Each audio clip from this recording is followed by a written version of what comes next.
Yes, we established the company about 10 years ago to meet the shortfall in housing in this country, and we've been doing our best. We are already on the ground in the Ribbon Laguna Estate in Epe, where we're going to produce about 500 housing units in that location for the upper and middle class income earners. And you know too well that Epe will wear a new toga as soon as the Lekki Free Trade Zone comes to fruition, which will come in very soon. There is this biggest refinery in the whole of Africa coming up in that axis. There will be a deep sea port.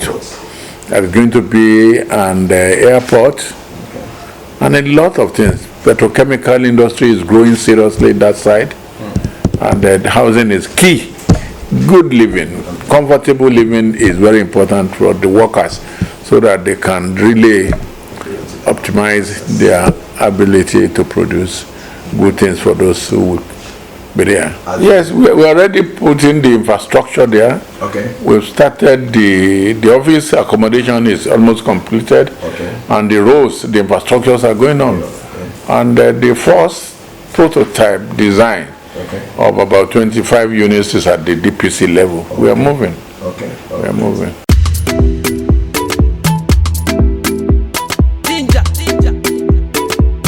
The issue is this. You can't expect a salary earner to buy a whole house about 20 million, 50 million, 100 million, 200 million. And that's why the mortgage arrangement which we have worked out is very, very good and relieved of the people. When you put too much pressure on workers, they go into financial problem, and that is not too good. But the bank will come in hand and pay off, and they spread it for over a period of 20, 30 years, so that you just, as you pay your mortgage, you are becoming the owner of the house, and that is a very good arrangement we have put in place.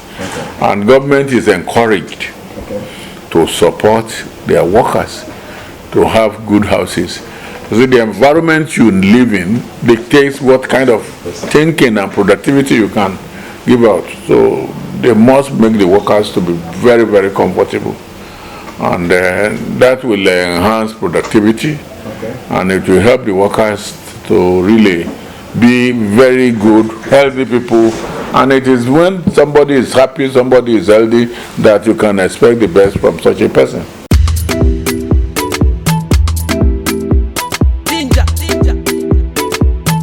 Life is about challenges. There is no venture, no endeavor you get involved and you don't see challenges. First, you have challenges of land. How do you get the land you want to use? And because of the nature of our country and this side of the country, if you are not careful, you run into the wrong hand. There are litigations here and there. And the land is the major issue. After the land may be human capital. When you get that sorted out, then how do you get the finance to do the project? We thank God we have understanding partners in the bank who had been very good, very cooperative, and we are making the desired progress, and the set goal, we are achieving it, and we want to thank God for that.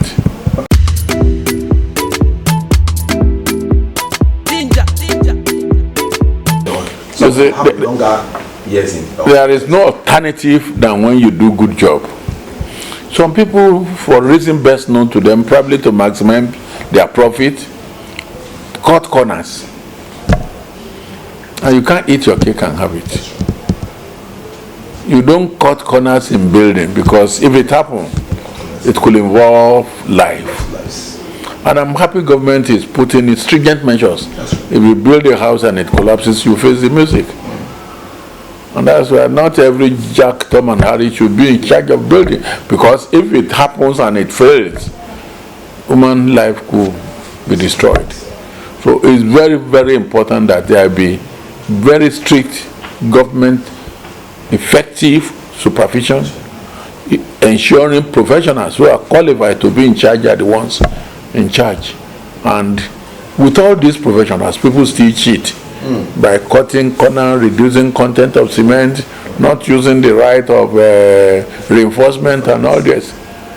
And government have been using those who do it to serve as deterrence to others. When you are careless, you terminate the life of somebody because you are cutting corners, and you pay dearly for it. Government will seize the land and you don't have it again. All your investment is gone, and yet if you are not careful, you may go to jail at the end of the day. I want to thank government for coming in and ensuring there is actions and that will serve as deterrent to those who wants to think they can come around and cheat the people, make cheap money, and they'll be walking around and they are. Okay, but Lagos is surrounded by water. Yes. And of course, like there's just like how do you call it, the Makoko, in some of these areas that they are more of water, and you find that sometimes, I don't know, maybe the people or the construction company or the engineers don't consider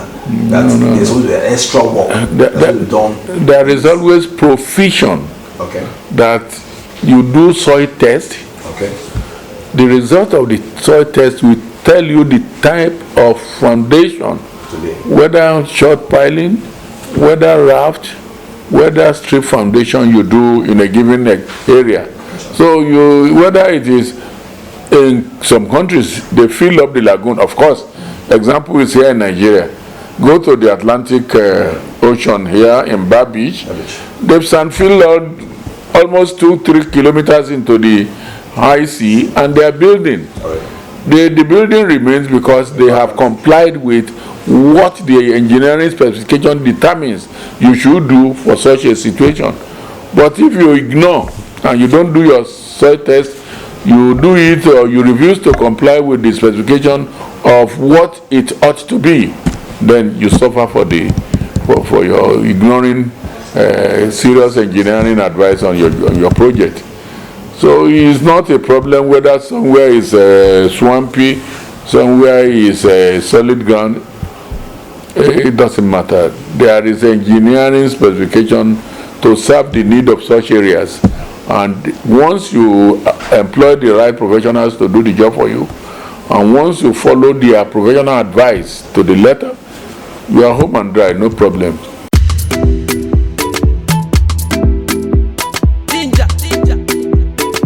One thing people don't remember, or seems not to, what they ignore is that when calamity is prevented and you don't have the full blown of what might have happened if it had not been prevented, they may not appreciate what the governor is doing. The governor cares. The governor have the feelings of human being. The governor knows it is only when his people in his state are safe and happy, that's when he will have people to govern on. That's when he will have people who will pay the tax to support his government. And that's the extent of what you have seen in him. Is a caring governor. He feels for the people. He considers what will happen should a breadwinner die in a house. He knows what the calamity that may follow such a situation. And that's why he's very, very committed to this issue of corona or coronavirus problem in Lagos and Nigeria and the world. He's a caring governor. And we have to thank God for giving us such a person. Though I'm a Muslim, but he is a good Christian, and doesn't want calamity to befall anybody or befall any family. Some churches and some religious bodies did even follow totally ahead to the instruction yesterday. I will tell you one thing.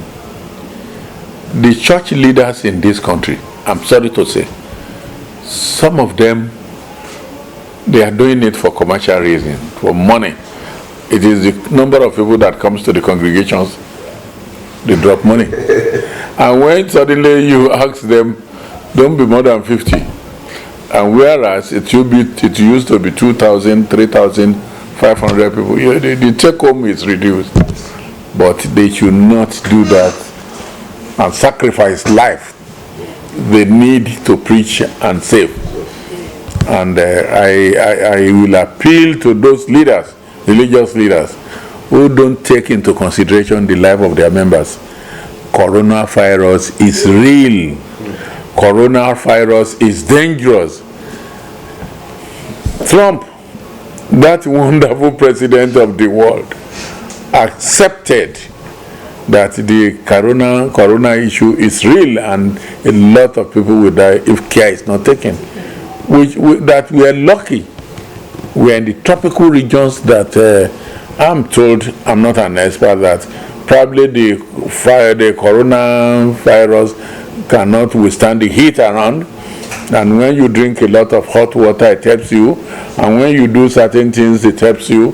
So with that situation, we are getting things, and the virus is not moving fast as it does in UK, in Italy, and in America. So we should thank our God. And the religious leaders should be kind enough to listen to this golden advice. Don't go and kill yourself because you want to worship. Those who stay at home and save their life will continue to be members of that church, and they will continue to worship from time to time. My advice is that they should obey government law. And of course, government says give Kesari what is unto Kesari and give God what is God. The Kesari symbol was the head of government then, and Christ told the people, the symbol on this money is that of the head of government, Kesari.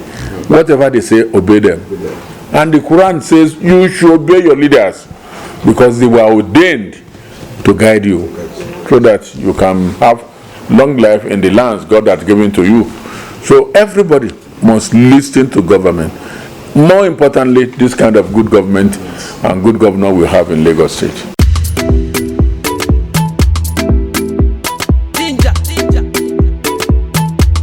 Government is doing well with the Federal Mortgage Bank.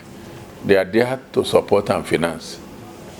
So, and Lagos State is equally providing land for good estate builders and managers to develop so that we can drastically reduce the shortfall in housing. And that is where we advise them to ensure that they should not support quacks who will be telling you you can get a land for 20,000, and when you contribute your money and several people contribute, they go on they don't see them again, they go into extinction. So ensure you visit the land. Ensure you know what they are telling you is nothing but the truth. Ensure your hard-earned money, you don't throw it to the wind. Thank you.